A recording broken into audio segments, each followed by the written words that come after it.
want this to get around, see, but this car, this very car you're interested in buying, used to belong to a famous TV star. No kidding. Yeah. Well, let me take it around the block once or twice, just to...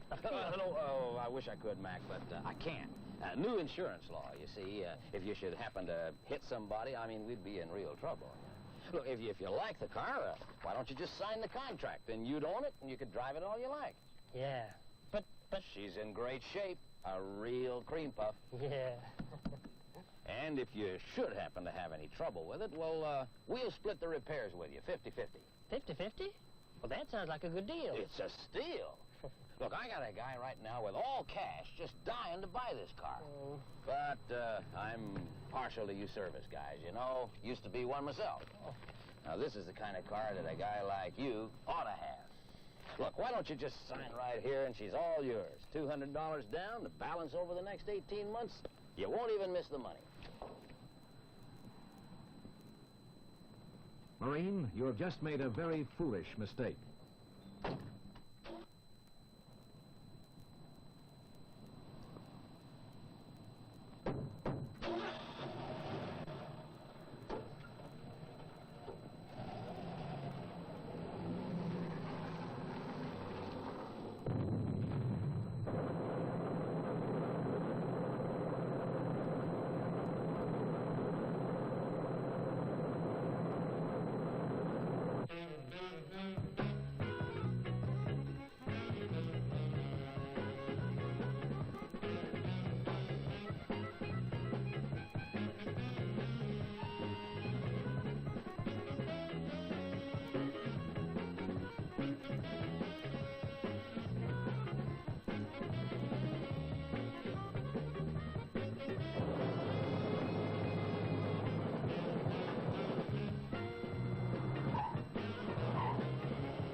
But I don't want to talk to you. I want to talk to the man that sold me the car. Oh, you see, I'm sorry about that, kid. The guy who sold you the car, he doesn't work here anymore.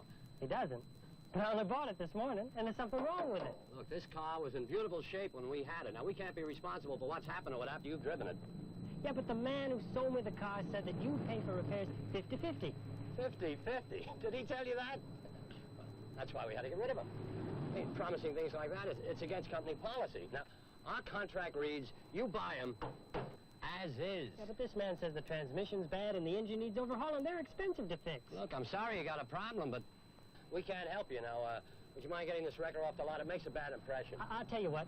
You take the car back. We can't do that. Well, then I'm just going to leave it here. And I'm not going to give you 1 red cent more. And I want my $200 back. Oh, want to play rough, huh? Well, let me tell you something. You signed a contract to buy that car, so it's yours. You also signed a note to finance the balance due, and you better pay it, or you're going to be in for some real trouble. But nothing. Now, you got yourself a car, miss, and I'm telling you, get off this lot right now, or I'm going to call the cops. Nuts.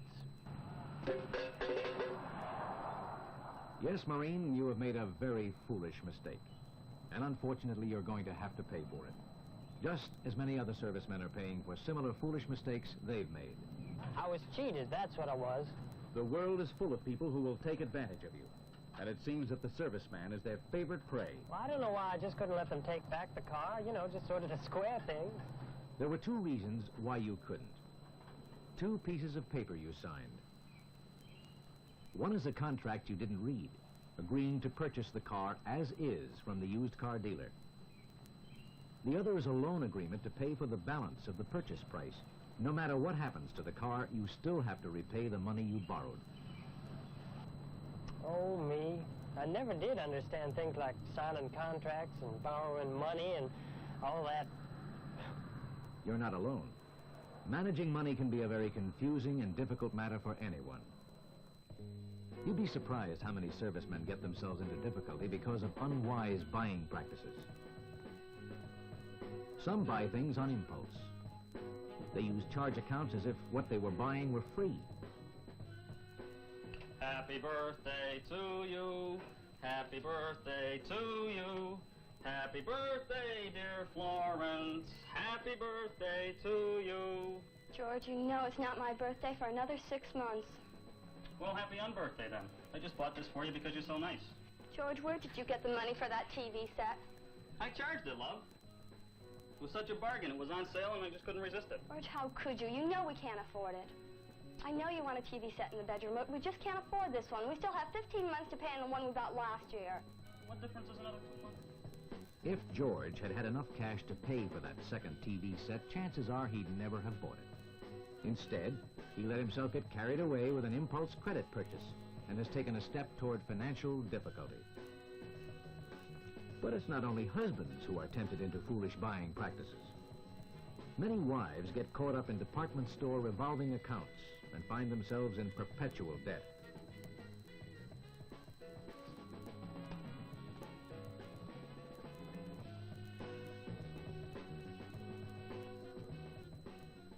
Diane, what's with this $30 charge this month? You know we've only been paying 20. Well, you know the other night when we had the cookout, I was so embarrassed when we had to set up those card tables. I just about died. So I saw this terrific outdoor table and Yeah, chairs. but why didn't you come and ask me first? Well, it's only $10 a month more. We can certainly afford that. Yeah, but by the time we get this one paid off, you'll go out and buy something else and we'll never get out of debt.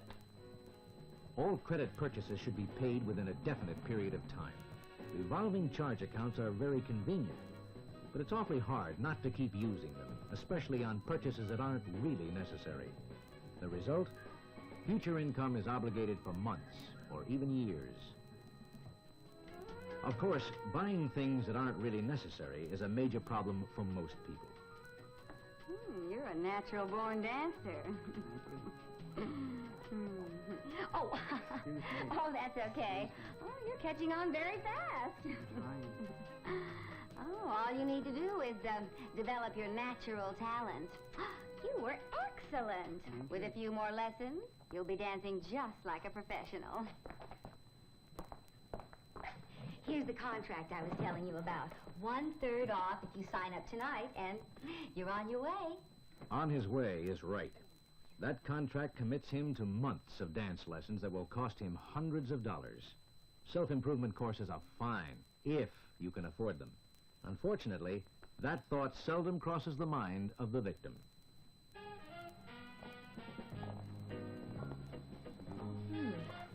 You're in pretty good shape already, fella. I can tell. Even with that uniform on. But 6 months of our bodybuilding program and you'll be absolutely gorgeous. And working out here is sure better than spending your time and money in some dirty old bar. Come on, sign the contract. The sales pitch is always convincing, but that contract is loaded with expenses, and anyone who signs it better be sure he can afford it, and that he really wants to see the program through to the end. Once he's signed, he's committed. Many people end up paying for mail-order lessons they never finish. Hey, Rembrandt, here's this month's bill for that stupid art course you signed up for. What does that leave us now? 21 more payments? Many young couples have been talked into expensive sets of encyclopedia far in advance of when they might ever need them. You bought them for the kids. Harry, by the time our kids are old enough to read, these books are going to be ancient history. I'm not even pregnant. There are people who have made the mistake of using credit to buy costly items from door-to-door salesmen. What a mess. You got us stuck with a vacuum cleaner we don't need. The miserable thing doesn't even work. And the salesman's probably miles away by now. There are many different selling gimmicks to trap people into overspending. The easy credit trap of no money down and months to pay has left many Marines with expensive suits and sports jackets they don't need, and monthly payments they cannot afford. Remember, you are never better dressed than when in uniform.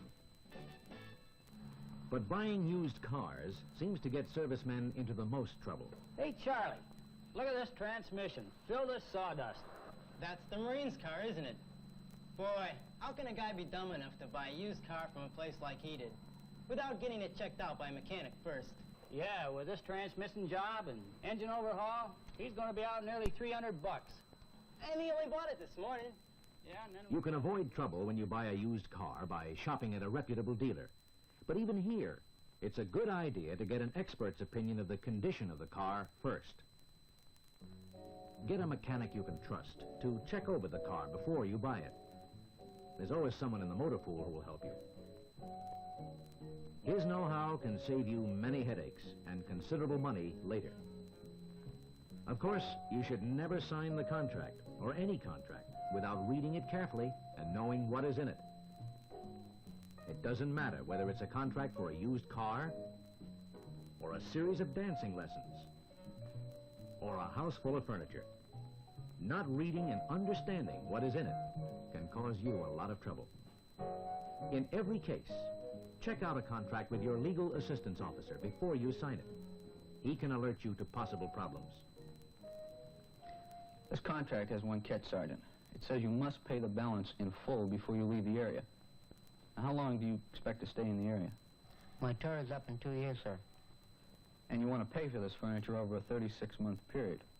If you sign this contract, you'll be obligating yourself to pay for the balance in full in cash before you move. Do you understand that? I understand that, sir. Now, if you do this... Your legal assistance officer is glad to help you. It's his job. Don't complicate things for yourself by signing any contract until he sees it. And be doubly sure never to sign a blank contract. That's a quick way to wind up in real trouble. Perhaps the most important contract you will ever enter into is the marriage contract. Most servicemen expect to marry. But you should ask yourself, is this the right time? Can I afford marriage now? Can I support a wife and perhaps a family? If I do get married, will my wife have to work?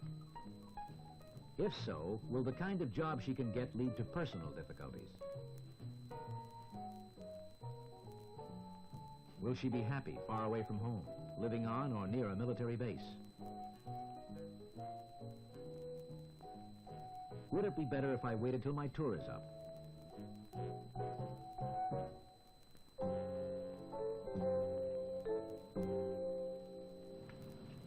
You know what the Sarge always says? If the Corps wanted me to have a wife, they'd issued me one. Well, the Sarge is a man of experience. He knows the problems young service couples can have, both financial and personal. One of those problems concerns another important legal document, the power of attorney. This lets a wife make financial commitments without the husband's knowledge. What did you think we were going to do with it? I think it's going right back where it came from. We can't afford it. Can't afford it. Came free with a freezer. Free with the freezer? This thing's nothing but a piece of junk, and you signed a note to pay $600 for it? Well, look, if you don't like what I buy, why did you give me power of attorney? I wish I knew. All major buying decisions should be made by husband and wife together. Even if the husband is overseas, he can usually be contacted quickly to participate in the decision. So a general power of attorney is unnecessary. Boy, I sure didn't know there were so many ways to get into financial trouble. It all comes about when people forget that there are many, many demands for their money, and they must use good judgment in how they spend it. Look at it this way. Everyone should decide what he wants out of life. Set some goals for himself. Goals? You mean like completing your education when you get out of the service so you can get a good job? Yes, and making plans for getting married and starting a family. Yeah, and raising the kids and taking them on trips and sending them to college.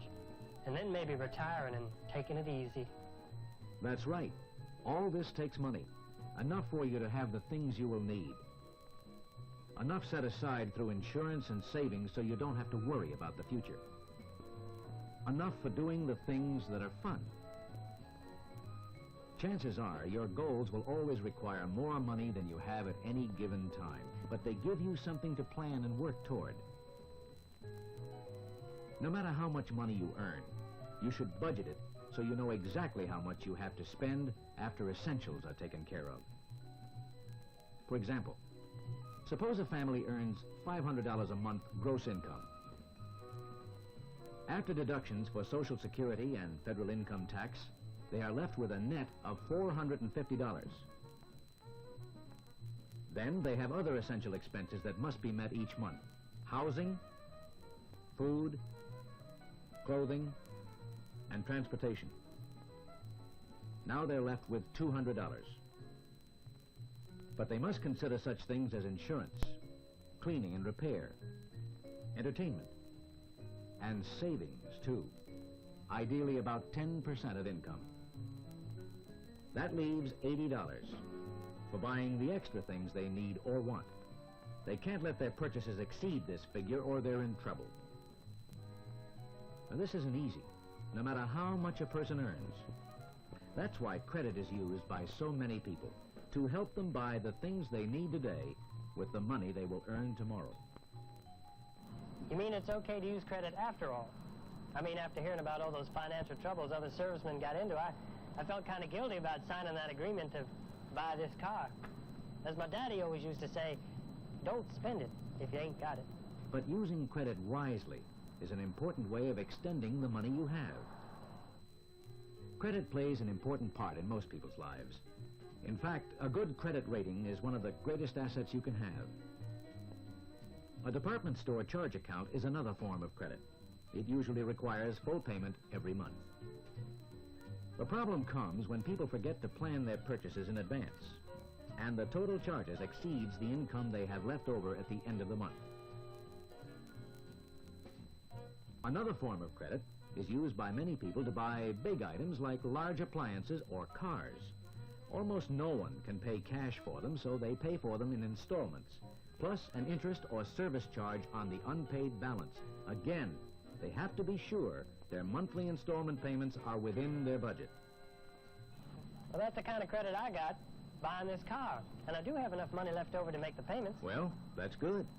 Yeah, but I don't have any money left to get the car fixed. Every cent I had went for the down payment. And now the repair shop says it's going to cost $295 just to make it run right. Is there any way I can borrow this? Well, there is a third type of credit, consumer or personal cash credit.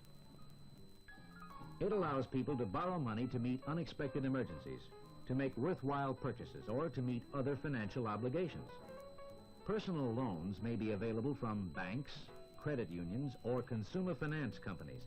These organizations have no product to sell, so they evaluate their client's ability to repay the loan. Good character and a reputation for financial stability are the qualities they seek. For these are their only assurances the loan will be repaid. A charge is also made for this form of credit. Say, I sure am glad you mentioned this consumer credit. Maybe a personal loan is the answer to my problem. You'd have to pay it back, and I thought you couldn't afford any more payments. Yeah, well, maybe... I think it's time you got some advice from your legal assistance officer before you get deeper into financial difficulty. Private, under these circumstances, I'm afraid no loan company is going to lend you the money. You're simply a bad risk. Yes, sir. I'm afraid you're going to have to chalk this one up to experience. Maybe we can get the car dealer to take the car back, but you know you're going to lose money on it, don't you? It's better than nothing, sir. It's a tough way to solve a problem, I know. But the next time you get a car, go to a good car dealer, bring it to a mechanic, let him check it out, and then bring the contract back to me and let me see it before you sign it. Okay?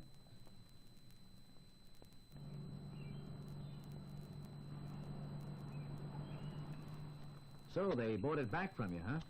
Yep, for a lot less than I paid for it. At least this check will help me pay off the note I signed. Sure wish that bus would come. You've learned a lesson or two from this experience, haven't you? You bet I have. I've learned everyone ought to have goals, and he ought to use his money to help achieve these goals. Then everyone ought to itemize his income and find out how much money he has after essentials to help achieve these goals. Of course, you got to make sure you don't spend more than you have. And that's where the wise use of credit comes in, to extend the amount of money you have in order to enjoy things now and pay for them out of future income. How am I doing? So far, so good. But you got to watch out for credit. It's a great convenience, and having a good credit rating is one of the greatest assets you can have, but credit obligates your future income. Use it unwisely, and you can be in financial trouble for months or years. You have to be sure that ease of credit doesn't tempt you into buying more than you can afford.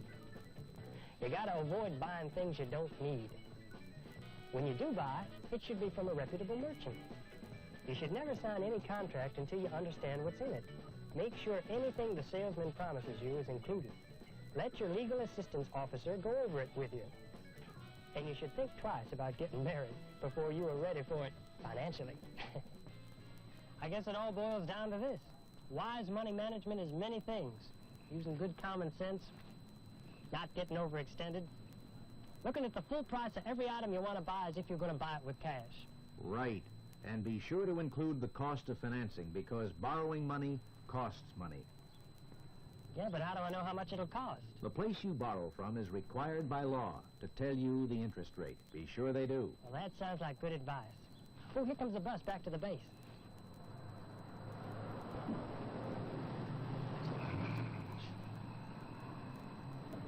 Well, it's been a rough day, but you can be sure I'll never do anything foolish again. So long.